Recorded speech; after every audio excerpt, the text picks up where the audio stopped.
Good morning and welcome again to Money Talks. I'm Brian Johns, and today we're going to be talking to a man with a lot of money.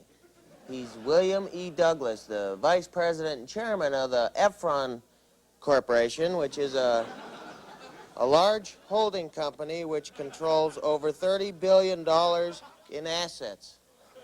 $30 billion. So we filmed the interview last weekend at Mr. Douglas's fabulous Bel Air home, and so why don't we look at that film now?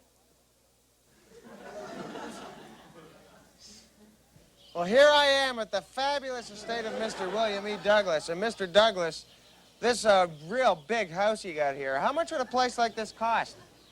Well, Brian, with the market the way it is and interest rates, the fact that over the last few years demand for property in this general area has increased, I would say that the home is worth 8, maybe 10 times what I paid for it several years ago.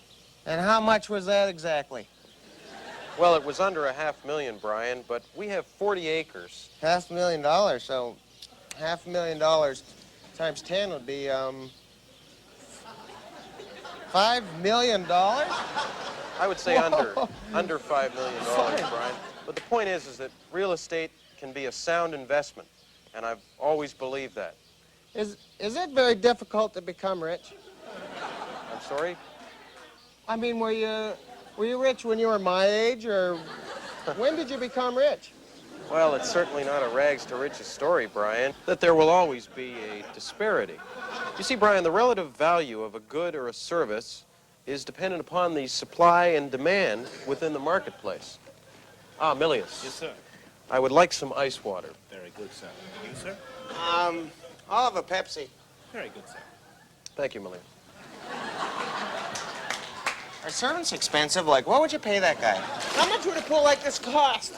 Well, it's part and parcel with the house, Brian. I imagine with labor and material costs, this would be fairly expensive to replace today. Are your neighbors rich? How do you buy into something? Do you use your own money, or do you have to take a loan from the bank? Well, now, that's an interesting question, Brian. Most of our acquisitions now are funded by a bank which we set up ourselves, so that, in a sense, we're doing both of those things. Do you have to be rich to buy into something? Well, that reminds me of my very first portfolio which I set up. It was a series of mortgages for which I used my home and car as collateral. Now, it was low risk, and the return was certainly limited.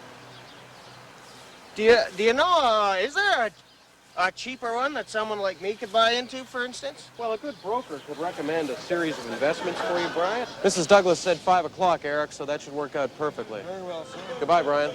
This is fabulous. So much room in here. Is this car very expensive?